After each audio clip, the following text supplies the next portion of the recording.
Porque la historia se lee, se escucha, se vive. Radio Educación y el Instituto Nacional de Estudios Históricos de las Revoluciones de México presentan Historia Viva, la voz del pueblo de México. Les quiero recordar que fue Zapata,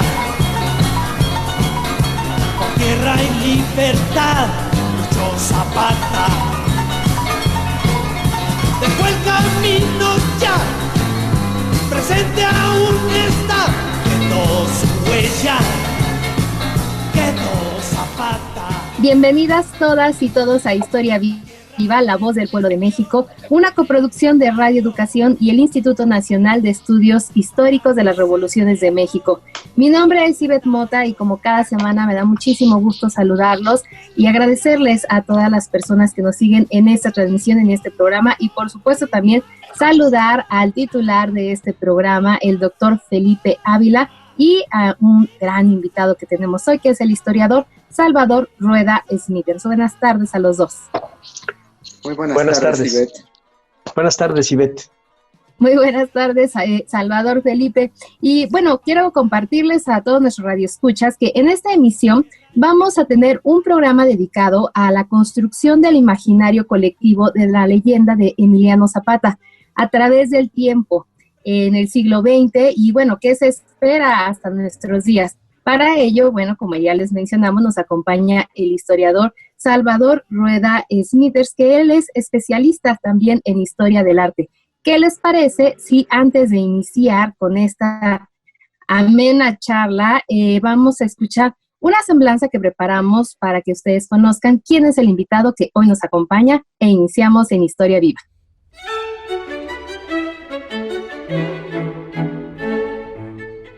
Salvador Rueda Smithers es licenciado en Historia por la Universidad Nacional Autónoma de México, UNAM por sus siglas, y maestro en Historia del Arte por la Universidad Iberoamericana. Es director del Museo Nacional de Historia Castillo de Chapultepec desde 2005, función que también ejerció en el periodo de 1990 a 1992. Entre su ejercicio profesional se cuentan el de asesor de la Dirección General del Instituto Nacional de Antropología e Historia, director de la Dirección de Estudios Históricos del Instituto Nacional de Antropología e Historia, e investigador titular C, Dirección de Estudios Históricos del Instituto Nacional de Antropología e Historia. De sus publicaciones cabe mencionar la antología de Emiliano Zapata, El Paraíso de la Caña, Jiquilpan 1920-1940, Memoria Pueblerina, Un suspiro al trovador, música mexicana del siglo XIX del Archivo Musical del Castillo de Chapultepec, Francisco J. Mújica, El Constituyente de 1917, Travelers in Paradise, México, 19th Century, Pinceles Mexicanos, 3000 años de pintura, Zapata en Morelos, y de la A a la Z, el conocimiento de las lenguas de México. Sus investigaciones han abarcado temas como los códices mexicanos, las colecciones del museo que dirige y el zapatismo en el estado de Morelos.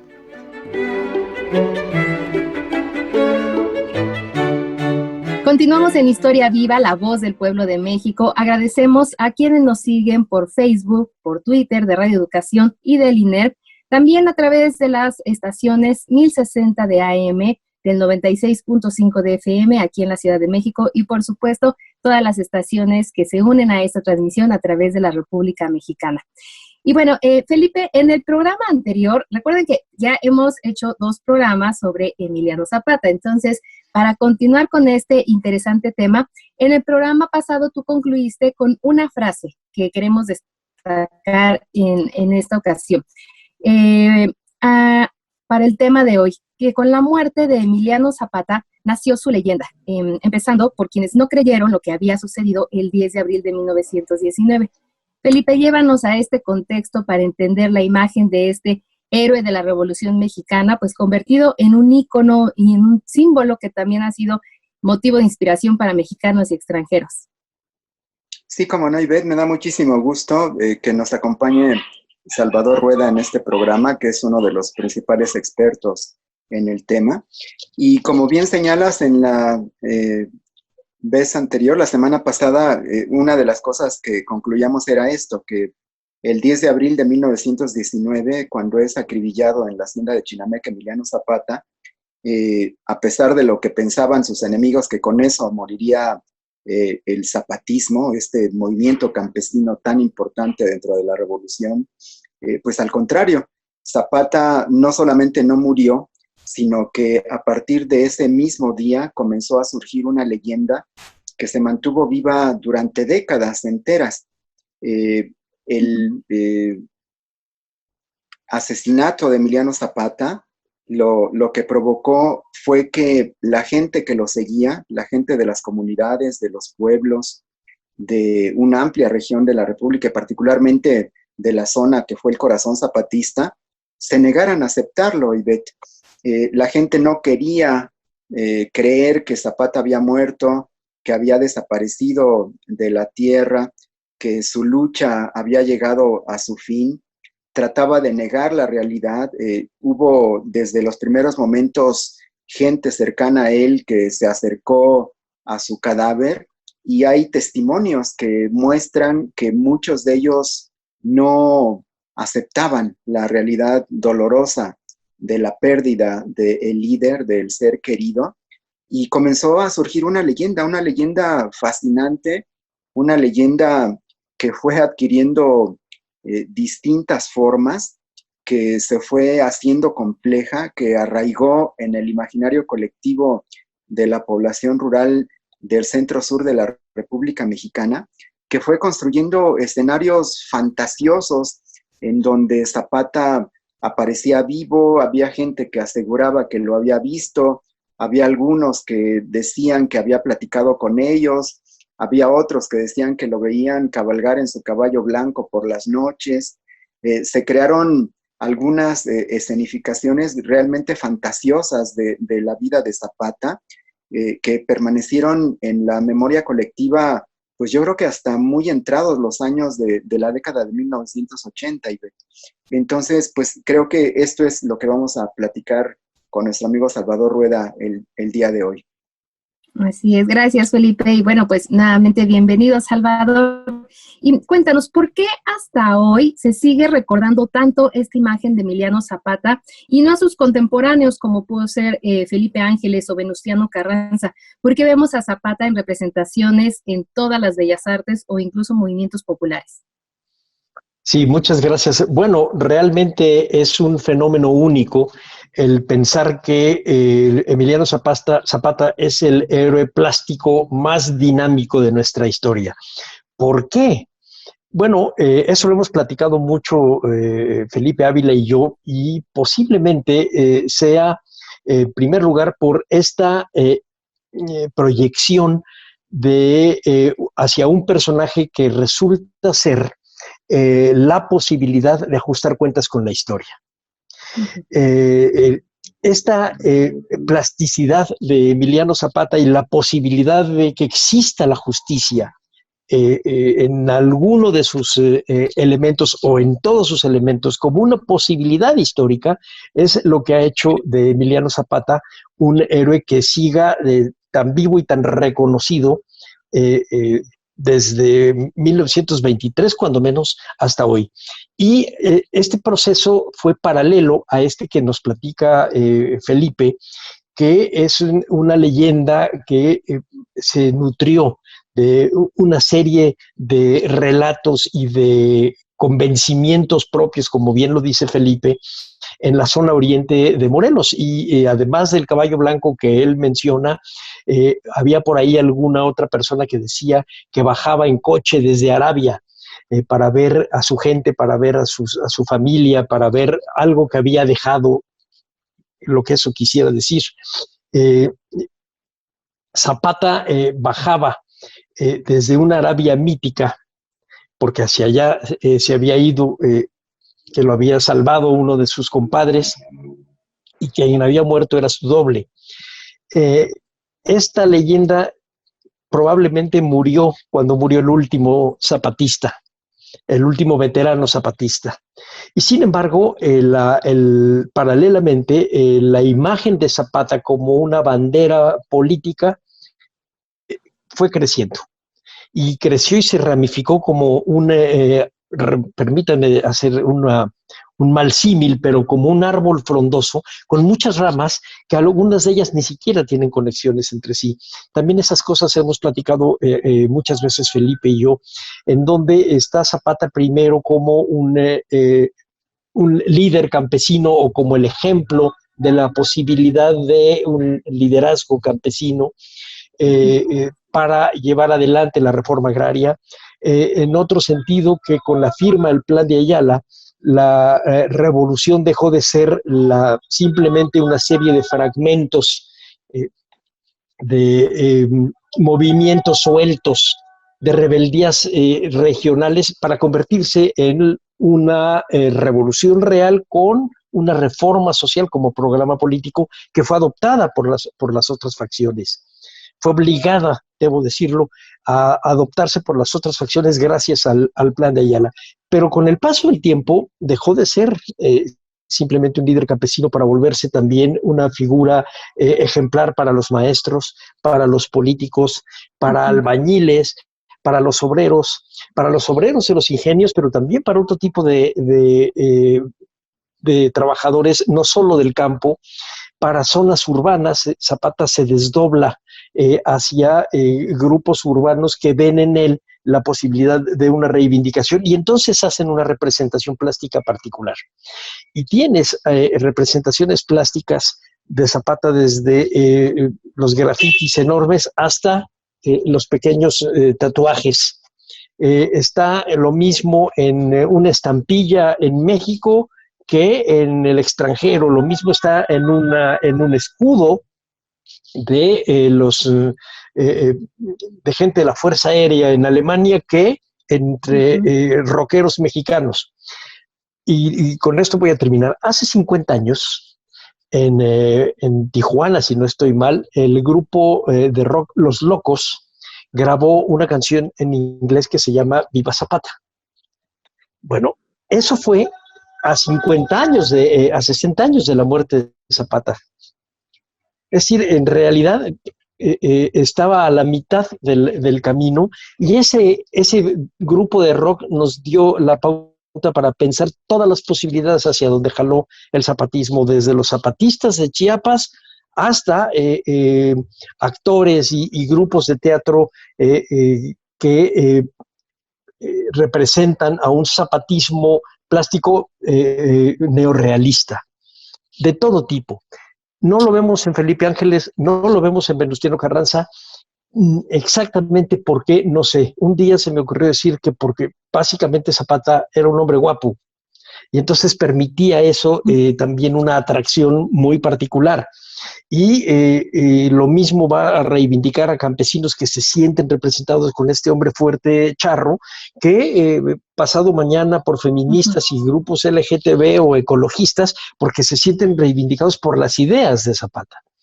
Justamente por las ideas. Vamos a entrarnos un poquito más en ese tema, pero antes, Felipe, quiero preguntarte, ¿en qué contexto de la posrevolución Zapata comenzó justamente a cabalgar como esta leyenda, pues a tan solo un par de años de su muerte, como ya nos platicaba Salvador, a 50 años, bueno, ya había canciones dedicadas a él, pero ¿en qué momento inicia esto?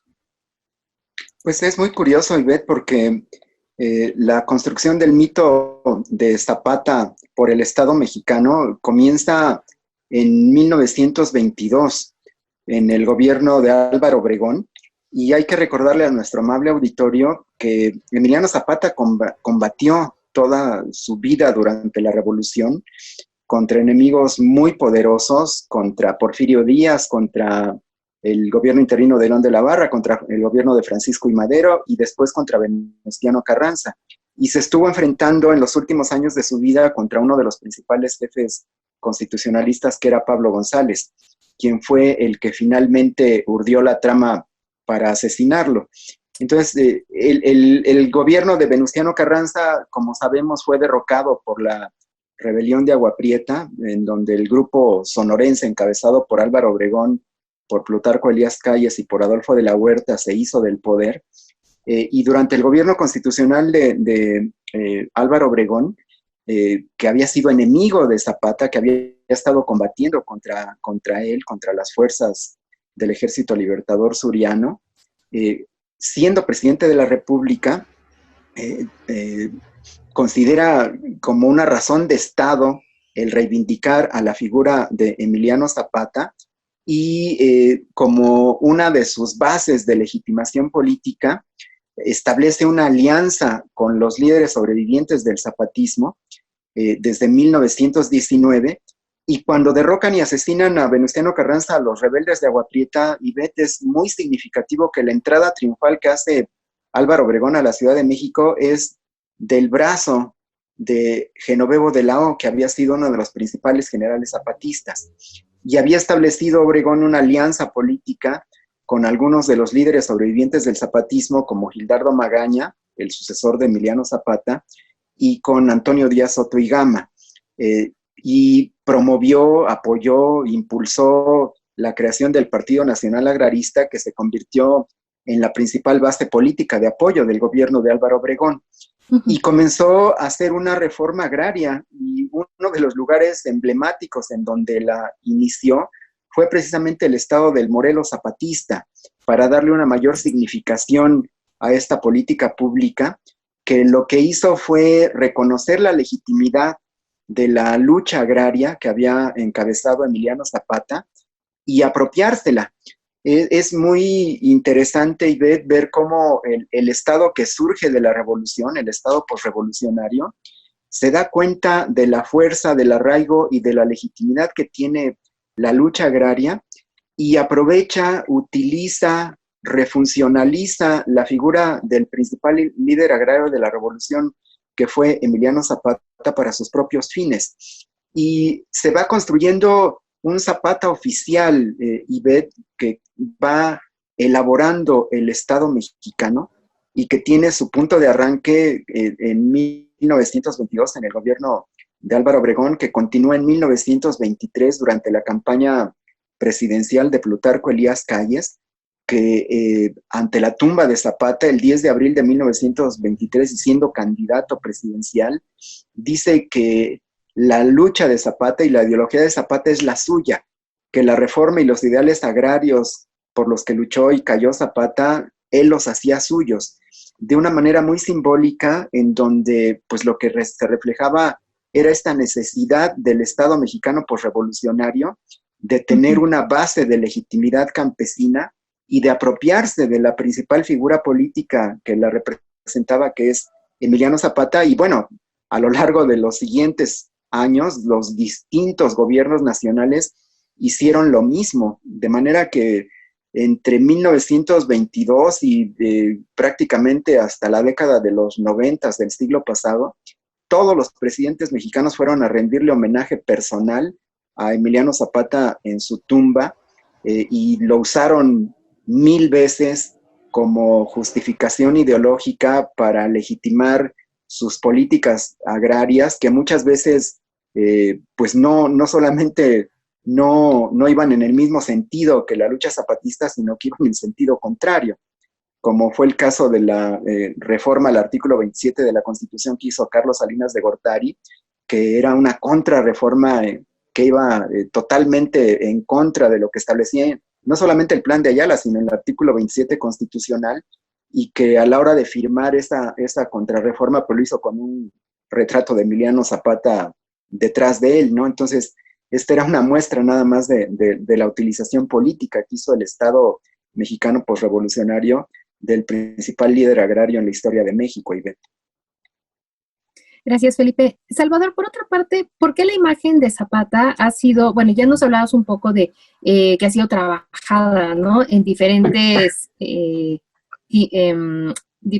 expresiones artísticas, desde principios del siglo XX hasta el actual arte pop, de los corridos, de la música que nos has hablado, incluso música de orquesta, pero esta imagen que se ha trabajado coincide con la del hombre recio y charro mexicano, y podríamos decir que quizá esta imagen en nuestra historia solo compite un espacio con la imagen de Benito Juárez. Pues yo me atrevería a decir que incluso supera a la de Benito Juárez.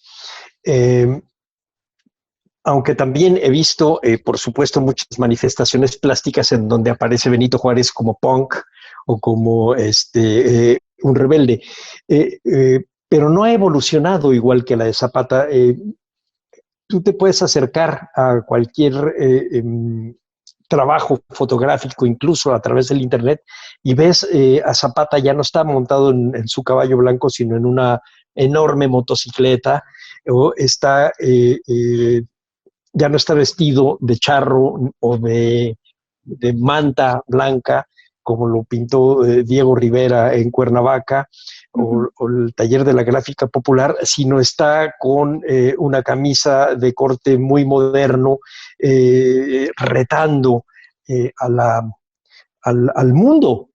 Quiero completar un poco lo que dice Felipe, que lo dice perfectamente, es este Zapata oficial, y que quiso manejarse incluso para la segunda muerte de Zapata, que es cuando se hace esta reforma al artículo 27 y cuando se da el golpe que hace desaparecer no solo los ejidos, sino la posibilidad de que existan las tierras comunales. Estamos hablando de la época de los 90, pero en el mismo tenor es cuando surge el movimiento neozapatista en Chiapas.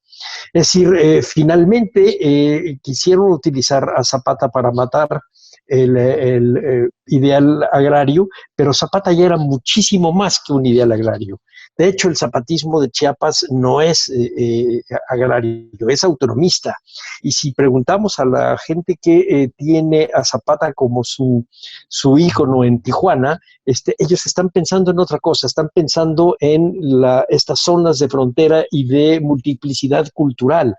Si vemos las expresiones de los grupos LGTBs y otras minorías en donde su Zapata es otra cosa, nos estamos dando cuenta que en realidad el golpe que le quisieron dar en los años 90, desde el punto de vista de la función social del héroe Emiliano Zapata, no tuvo éxito. De hecho, lo multiplicó. Más allá de las puras reivindicaciones agrarias. Desde ese momento que Zapata empezó a estar en la escena pública, pues por supuesto también estuvo en la escena de los medios de comunicación de aquella época, en la prensa porfiriata. Del Porfiriato, perdón. Vamos a escuchar una cápsula que preparamos para este tema sobre justamente el linchamiento mediático al que estuvo expuesto Zapata y el zapatismo en la década de 1910 por la prensa de esos momentos, y regresamos a Historia Viva.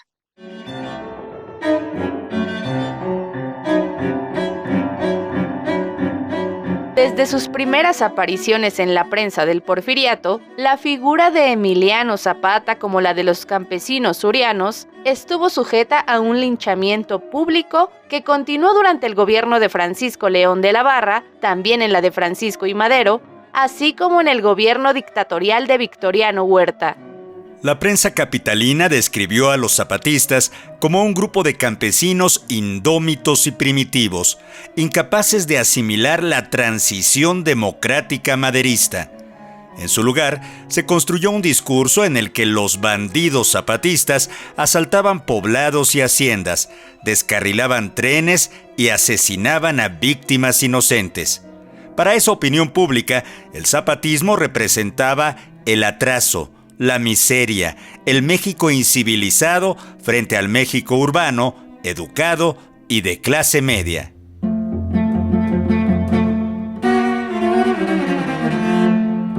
Durante el periodo de León de la Barra, el periódico El Mañana encabezó los ataques contra los surianos. Se denostó a Emiliano Zapata, se le asoció con la violencia y la depredación.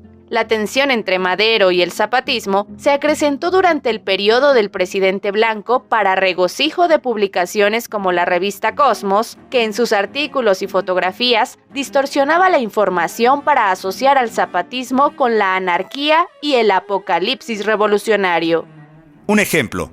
El libro Los crímenes del zapatismo, en 1913, compartió una serie de cuadros aterradores que incluían desde el corte de alambres de telégrafo hasta violaciones, fusilamientos, vejaciones y borracheras.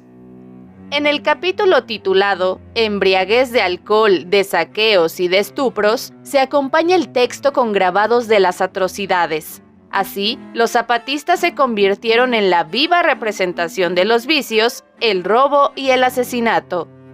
La descripción de las acciones zapatistas invariablemente terminaban con escenas de saqueos y destrucción. Por eso se fomentó el mote de Atila del Sur, para subrayar su condición de enemigo de la civilización occidental. En otro capítulo de los crímenes del zapatismo, se denosta a Pepita Neri o Ricarda Cendejas, coronela zapatista célebre por su crueldad por asesinar a su esposo y ordenar la crucifixión y fusilamiento de un jefe político de Morelos. En contraparte, cabe mencionar que Diario del Hogar divulgó una imagen más objetiva del movimiento zapatista, gracias al enviado especial que mandaba información desde el estado de Morelos. Asimismo, fue el único periódico que publicó el Plan de Ayala el 15 de diciembre de 1911.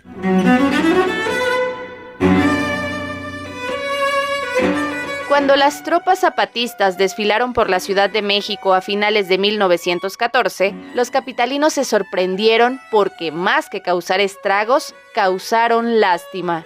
Los campesinos zapatistas se parecían mucho a los indígenas pobres de la urbe. Incluso, como aquellos, los zapatistas fusil en banderola llamaban humildemente a las puertas de las casas pidiendo tacos. A pesar de las alarmantes leyendas antizapatistas, su actitud disciplinada y congruente logró reconocimiento entre sus pares revolucionarios hasta adquirir rango revolucionario. Poco a poco, las nociones de primitivismo y salvajismo fueron olvidadas para imponerse la reivindicación del derecho a la tierra y a una vida digna.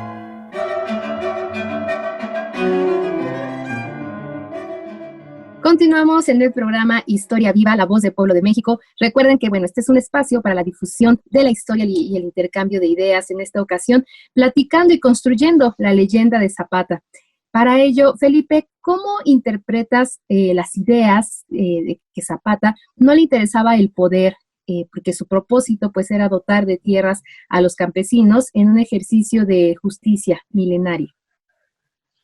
Sí, mira, yo creo que detrás de esto hay una muy larga discusión académica, historiográfica, que trasciende incluso a Zapata y al zapatismo, y que se hace extensiva a los movimientos y a las rebeliones campesinas. Desde mediados del siglo XIX, una corriente de pensamiento crítico inspirado en los trabajos de Marx y de Engels sostuvo que los campesinos no eran capaces de hacer una revolución plena, que era una clase subordinada, que no tenía un proyecto de nación propio y que tenía que aliarse con la burguesía en las revoluciones burguesas o con los obreros en las revoluciones proletarias o socialistas, pero que los campesinos no eran capaces de pensar y de tener un proyecto propio de nación, que tenían que ser una clase subordinada o a la burguesía o a los obreros, y que por lo tanto no se planteaban la toma del poder. Bueno, yo creo que el zapatismo es el mejor contraejemplo histórico de que esta concepción es equivocada, porque el zapatismo no solamente sí fue capaz de pensar en el poder político y de proponerse tomarlo, sino que lo hizo, en efecto.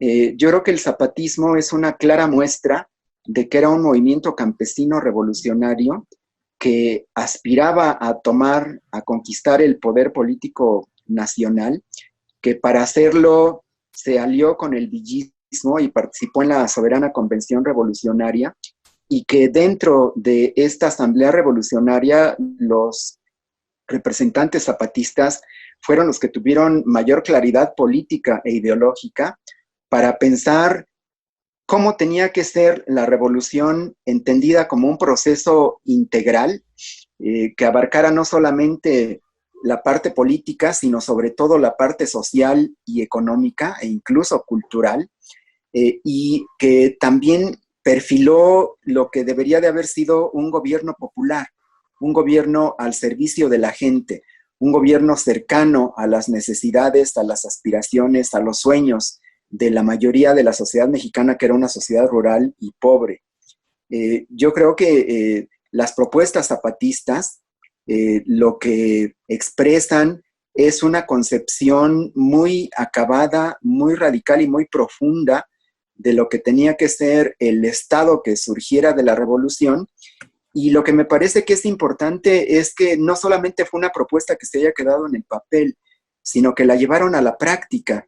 Eso que las leyes zapatistas en la convención proponían es lo que el zapatismo estaba haciendo en la realidad en las zonas que estaban bajo su control, en Morelos, en Guerrero, en partes de Puebla, en buena parte del Estado de México, en Tlaxcala, en otros lugares aledaños a esta región del centro sur.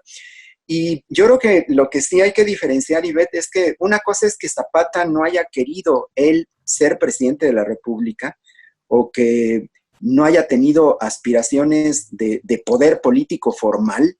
Eso creo que está muy claro y Zapata lo dejó explícitamente claro, sobre todo en ese maravilloso diálogo que tuvo con Pancho Villa en Xochimilco el 4 de diciembre de 1914. Una cosa es eso, que Zapata no hubiera querido ser él el presidente de la República, y otra que no fuera consciente de que él representaba un poder político, y un poder político muy fuerte, porque él era el líder, el conductor, no solamente del ejército zapatista, sino era el representante político y militar, social y también cultural, de una amplísima región y de grupos sociales mayoritariamente rurales, pero no solamente rurales, de buena parte del centro sur de la República Mexicana. Zapata era consciente de su liderazgo, era consciente de la importancia que tenía su palabra, de la importancia que tenían sus decisiones, de la importancia que tenían sus propuestas y su lucha. Y yo creo que eso es algo de lo que explica su trayectoria durante la revolución, y por qué él era tan consciente de que no se podía rajar, de que no se podía echar para atrás, que no podía fallarle a la gente que lo seguía, que lo sostenía, que confiaba en él. Él tenía una enorme responsabilidad sobre sus espaldas, y eso yo no me cabe la menor duda de que era una autoconciencia, de que él era un poder real que tenía que ejercerse de manera responsable, transparente, honesta y comprometida, y que eso es lo que tenía que hacer también el gobierno formal de la República. Estaba con su ejemplo dando como los lineamientos centrales de lo que tenía que ser una práctica de buen gobierno, y él ejercía un buen gobierno, por lo menos en las decisiones políticas y militares, y también en la administración de la justicia que ejercía todos los días para tratar de resolver los problemas de las comunidades que se acercaban a él para que resolviera sus asuntos día tras día, Ivette. Salvador, ¿por qué muchos movimientos campesinos del siglo XX se llevaron a cabo llevando el estandarte de Zapata y su plan de Ayala, y se popularizó entre la imagen de, en el arte, ¿no? Con la imagen de la pancarta roja con la frase tierra y libertad? Bueno, ahí lo que sucede es que se juntan dos fenómenos. Uno, el de tener en el horizonte revolucionario y rebelde de los campesinos o en sus exigencias ante el Estado, a Zapata como la posibilidad de tener razones para lograr lo que están pidiendo básicamente en reforma agraria, pero por otro lado, el discurso que a través del muralismo y del arte plástico van llevando adelante los artistas más comprometidos con los ideales de la revolución, por ejemplo, con Diego Rivera. Entonces, aparecen no solo en los murales, en los grabados, en muchas expresiones artísticas, la pancarta con tierra y libertad, cuando ese no fue el lema de Emiliano Zapata. Es una síntesis de su lema, pero que el lema de ellos era reforma, libertad, justicia y ley, y el de tierra y libertad, que era un lema que aparece en Regeneración el 19 de noviembre de 1910, es decir, un día antes de que estallara la revolución, a Zapata le parecía que era muy bueno, pero que no era el de él. Sin embargo, a partir de los años 20, reforma, libertad, justicia y ley es un lema demasiado largo para que sea plásticamente eficaz. Y entonces, con la síntesis que se hace de esta frase de Herzen, acaba siendo adoptada y aceptada como del zapatismo. De tal manera que todavía las generaciones actuales, cuando uno habla de tierra y libertad, está pensando en Emiliano Zapata. Dice muy bien Felipe, Zapata no era un hombre que buscara ser gobernante, pero le interesaba el buen gobierno. Y hace una serie de leyes y decretos y se ocupa muchísimo por la administración de la justicia, de tal manera que para cuando Obregón entra a la Ciudad de México con Genovevo a un lado, tiene el compromiso de llevar adelante una reforma agraria. Yo tengo idea que al principio solo lo quería hacer efectivamente en la zona zapatista en Morelos, pero cuando llegamos al cardenismo, se trata de ajustar las cuentas con la historia, y entonces es Cárdenas el que toma la figura de Emiliano Zapata y la lleva desde Yucatán hasta el norte, y empieza él a cerrar capítulos de la historia diciendo es que Zapata es el hombre límite. Es decir, nos está recordando el origen de los problemas agrarios en México, que son ancestrales, son muy, muy viejos, y la revolución es la oportunidad para resolverlos. ¿En qué sentido? En el mismo sentido que lo pensaba Zapata, la posibilidad de que los campesinos tuviesen trabajo y tierra les abría la puerta a que dejaran de ser gente miserable, es decir, el trabajo, la tierra, la producción, la fuerza del hombre es la posibilidad de la riqueza.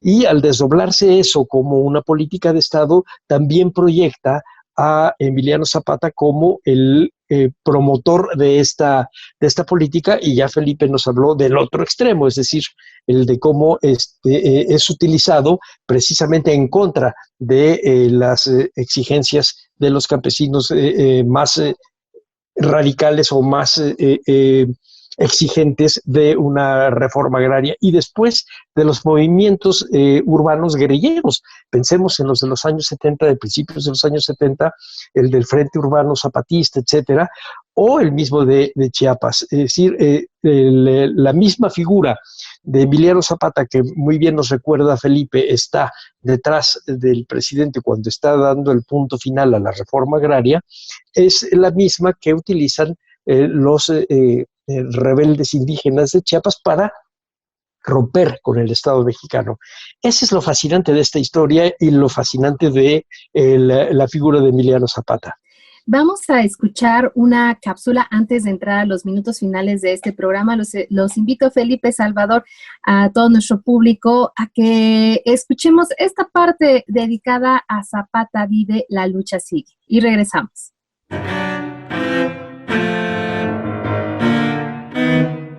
Tras la muerte de Emiliano Zapata surgieron rumores que negaban su deceso. Algunos mencionaron que le faltaba una cicatriz de nacimiento, otros que Zapata tenía los dedos completos. Muchos se atrevieron a afirmar que Zapata no estaba muerto. El muerto era uno de sus compadres que se parecía mucho a él. Zapata se había ido a las montañas de Guerrero o Arabia. Años más tarde se mencionó que peleaba con Sandino en Nicaragua con alguno de sus lugartenientes. Algunas personas incluso afirmaron que lo habían visto montar su caballo blanco galopando las praderas. Durante la presidencia de Álvaro Obregón, muchos de los colaboradores zapatistas se habían integrado a la vida institucional a través del Partido Nacional Agrarista. Ellos reivindicaron la figura del caudillo del sur, al igual que el gobierno federal. En la ceremonia de 1922, un orador ensalzó la figura de Zapata frente a Álvaro Obregón. Con el acto, dejó de ser un bandido para convertirse en uno de los héroes del panteón revolucionario. En los años posrevolucionarios, la prensa construyó una imagen positiva del caudillo. Así, los políticos reivindicaron la lucha por la tierra, el sacrificio de hombres y mujeres por cambiar su situación social. El gobierno posrevolucionario se asumió como el heredero de esa lucha popular y el protector de los campesinos al promover la repartición de las haciendas. La conmemoración del 10 de abril se convirtió en un acto ritual en el que el gobierno en turno ligaba su acción con los ideales agraristas y populares. En la ceremonia del 10 de abril de 1939, uno de los oradores llamó al presidente Lázaro Cárdenas el más leal continuador de la obra de Emiliano Zapata.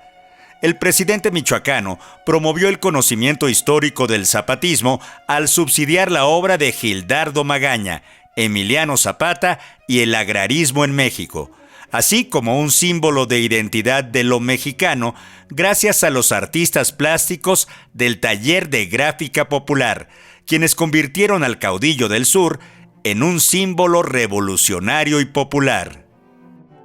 El movimiento estudiantil de 1968 enarboló la imagen de Zapata para legitimar su protesta. Desde entonces, diferentes colectivos y agrupaciones políticas tomaron su nombre para reivindicar posturas políticas como la Unión Popular Emiliano Zapata y el Ejército Zapatista de Liberación Nacional. Incluso Emiliano Zapata es el nombre de un colectivo de danza, de un equipo de fútbol, el Club Astro Zapata, de una estación de metro, de colonias proletarias, y así también se llaman infinidad de escuelas a lo largo del país. Su nombre también se grita en todas las manifestaciones y protestas sociales. Zapata vive, la lucha sigue. Escuchen, señores, oigan el corrido de un triste acontecimiento. Pues en Chinameca fue muerto a mansalva Zapata, el gran insurrecto. Abril de 1919 en la memoria quedarás del campesino como una mancha en la historia. Campanas de Villa Ayala, porque tocan tan doliente. Estamos de regreso en Historia Viva y continúo contigo, Salvador. ¿Por qué el zapatismo se convirtió en un símbolo de agitación contemporánea? ¿Por qué evolucionan sus representaciones desde la indígena de calzón y camisa de manta blanca, hasta otras con sus cananas cruzadas y el fusil en la mano? O hasta otras más que tienen que ver con un héroe que se sacrificó. Hay muchísimas representaciones de Zapata muerto, por ejemplo, del mismo Diego Rivera, y de muchos artistas modernos, en el cine también. Es decir, ¿por qué evoluciona eso? Pues yo quisiera decirlo de una manera sintética, porque él encarna la posibilidad de ajustar cuentas con la historia. Pareciera que la historia nos ha marcado ya un destino, y el zapatismo y Zapata nos permiten pensar que nada está escrito todavía, que se pueden cambiar las cosas para el bien de la colectividad. Salvador, ¿en qué momento o por qué se le apodó a Zapata el Atila del Sur? Bueno, eso... Sí, Felipe, sí. Felipe nos explicaba ya que los primeros años, cuando él se levanta contra Porfirio Díaz y después contra León de la Barra, y finalmente con la firma del Plan de Ayala que se revela al gobierno de Madero, la prensa de la Ciudad de México inicia una guerra mediática muy, muy fuerte contra Zapata, porque el levantamiento zapatista representaba para ellos la amenaza más grande a la estabilidad de la ciudad y a la estabilidad del progreso porfiriano, aquello que John Womack llamó la utopía hacendada. Y entonces con esta guerra mediática, al echarle la culpa a Madero del levantamiento de Zapata, se ganaba de dos formas. La primera, pegándole al revolucionario Francisco I. Madero y creando una imagen negativa de un hombre débil, de un caudillo blandengue, de alguien que no supo lo que hizo. Y por otro lado, propones a un salvaje, cuervo de alas negras que cubre con su sombra el vergel de Morelos, como se llegó a escribir en esa época, y se le pone el Atila del Sur a mediados de 1911, porque Atila era el azote de la civilización, era el ejemplo del azote al mundo civilizado, y decían los viejos libros de texto que por donde pasaban las caballerías de Atila nunca volvía a crecer la hierba. Es decir, si se trataba de la destrucción por la destrucción misma, de un hombre que se regodeaba con la muerte y con la destrucción. Por supuesto, la finalidad discursiva era espantar, era terrorizar a la gente de la Ciudad de México y crearle a Madero una mala imagen. Y eso no solamente en la prensa y en la Cámara de Diputados, que es donde se le pone el mote de la Atila del Sur, sino también con la caricatura política. La caricatura política contra Zapata fue terrible. Casi todo el periodo revolucionario, pero fundamentalmente en el periodo maderista y huertista.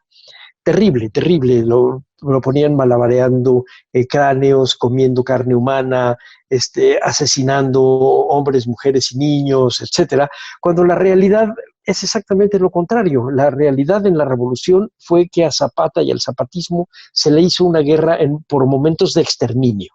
Es decir, de sacar a todos los habitantes de Morelos, limpiar Morelos de morelenses para traer habitantes nuevos. Y eso no solamente con Huerta, sino también con gente cercana al mismo Álvaro Obregón durante el periodo de la Revolución, en donde se pensaba llevar a la población morelense a Valle Nacional y a Yucatán a trabajar en el Enequén y repoblar Morelos con gente nueva.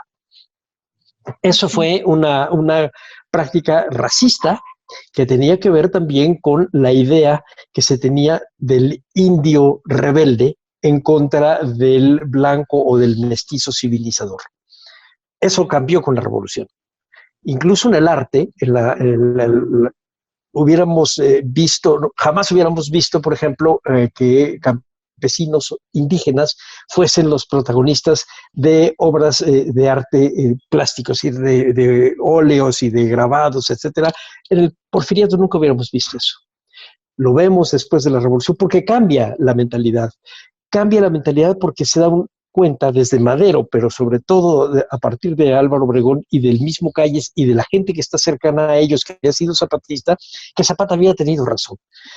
Hay una frase de Felipe Ángeles, para tomar a un personaje del que hablabas al principio del programa, hay una frase de Felipe Ángeles escribiéndole a Mark Sterling hacia 1917, diciéndole que él, que estuvo en los últimos momentos de Francisco I. Madero preso en Palacio Nacional, que platicando con él le decía, me doy cuenta que Zapata tenía razón y ojalá le hubiera yo hecho caso.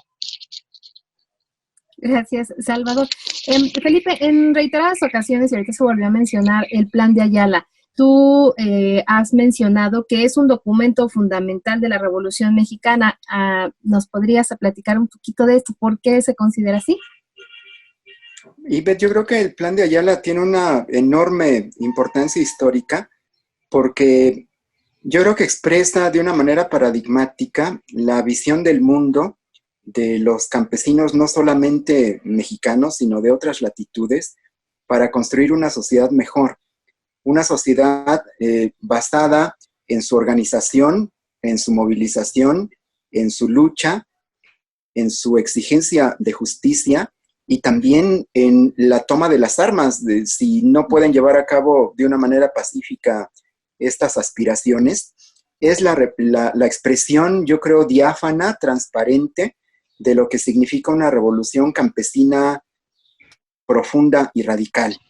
y que a pesar de haber sido derrotados los zapatistas, la fuerza de la semilla que sembraron en el suelo de la conciencia histórica de los campesinos de México fue de tal magnitud que incluso quienes los derrotaron tuvieron que aceptar y asumir la legitimidad de esas propuestas y las tuvieron que llevar a la práctica. Claro, de una manera distinta, de una manera sesgada, que no era la manera en que Zapata quería resolver el problema de la tierra, pero que sin embargo tuvo la capacidad, aún después de muerto, de que sus ideas, su ejemplo y su obra tuvieran que ser reconocidas como legítimas y asumidas para llevarse a la práctica por parte de los enemigos que lo derrotaron.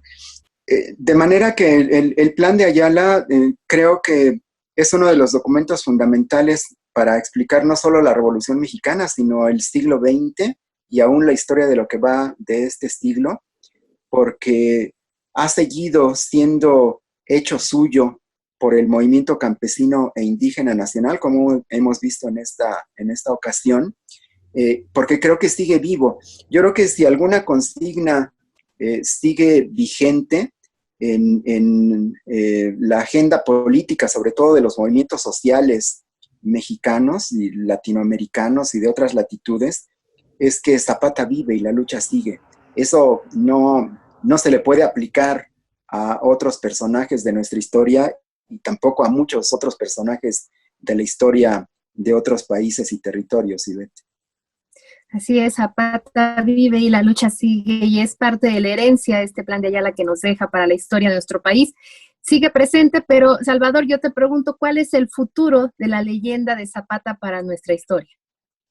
Bueno, solo quiero redondear un poco la idea de Felipe, de que decía Cardoso y Aragón que con el Plan de Ayala nació el siglo XX mexicano, y efectivamente el paisaje mexicano cambió gracias al zapatismo.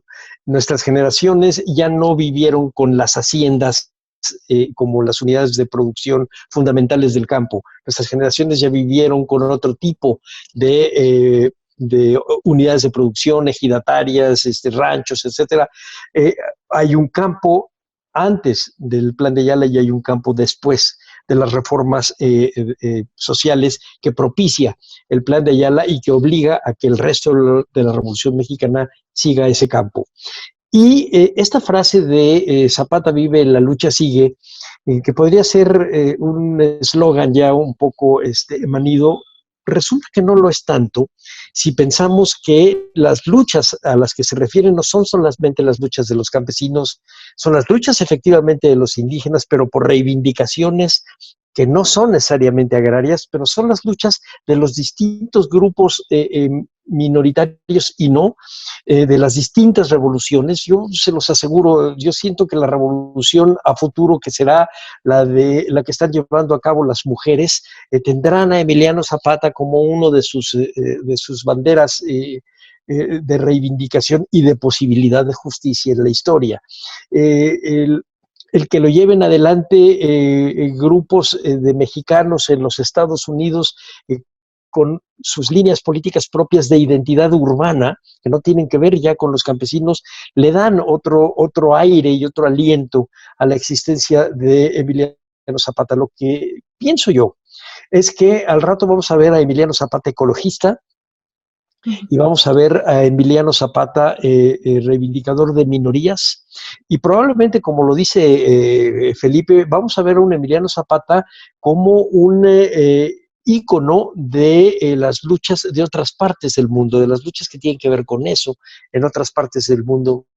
No me extrañaría que así como los movimientos feministas, por ejemplo, y no creo que haya solamente uno, sino yo pienso que hay varios movimientos feministas en México con las influencias que vienen de las chilenas y de otros lados, al rato también va a ir un reflujo para allá y vamos a ver un Emiliano Zapata en las banderas de las reivindicaciones feministas en Sudamérica, por ejemplo, o de otros grupos que ni siquiera podemos a lo mejor imaginar en la zona árabe o en el Mediterráneo, no lo podemos saber. Lo que sí podemos saber es que es tan importante y su peso simbólico es tan fuerte como lo fue para nuestra generación incluso el Che Guevara. El Che Guevara se está diluyendo, Zapata no, es un fenómeno que no me sé explicar, pero que sí puedo ver. Así es un fenómeno justamente aún vivo. Pues agradezco al historiador Salvador Rueda Smithers por acompañarnos en este programa y compartirnos su conocimiento y llevarnos por esta historia acerca de Emiliano Zapata y, bueno, su representación también en la historia del arte. Felipe, muchísimas gracias, como cada semana, por llevarnos en este camino y entender hacia atrás la historia de nuestro país. Y bueno, en este caso dedicado a Emiliano Zapata como pues un símbolo de justicia y que sigue vivo. Gracias a las personas que nos escucharon el día de hoy y por supuesto les dejamos la invitación para que continúen con nosotros en los siguientes programas y por lo pronto en la señal de Radio Educación. Hasta la próxima.